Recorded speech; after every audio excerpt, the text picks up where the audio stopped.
दी है पास गे।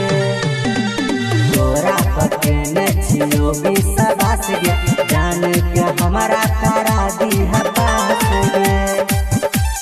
दू दिन कलेबो हम उपास गे, दू दिन कलेबो तोहर उपास गे, जान के हमारा करा दी है पास गे।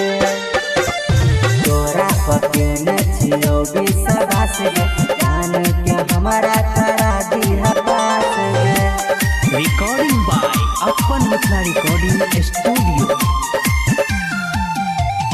तोरा पकेने छियो विश्वास गे, जान के हमारा करा दी है पास। मैया रानी शहीदानी पूरा दुनिया में है सबसे ज्ञानी, पूरा दुनिया में है सबसे।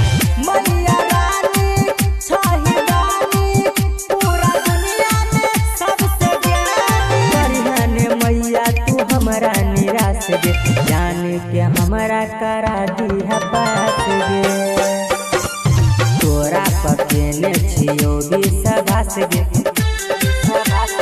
जान के हमारा करा दी है पास गे।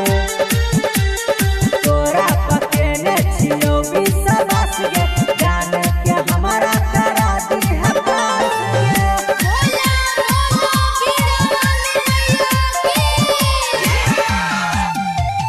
तोरा पकेने छियो विश्वास गे, जान के हमारा करा दी है पास। लिखो पिनटू संगे सुमन जी, गाबी सुना दे छो तोरा चमन जी, तोरा चमन जी। लिखो पिनटू संगे सुमन जी, गाबी सुना दे छो तोरा चमन जी।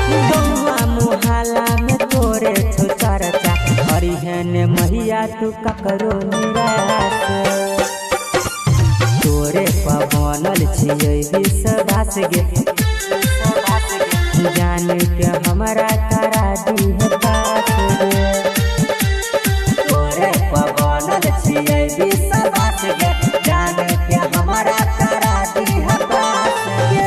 रिकॉर्डिंग बाय अपन मिथिला रिकॉर्डिंग स्टूडियो।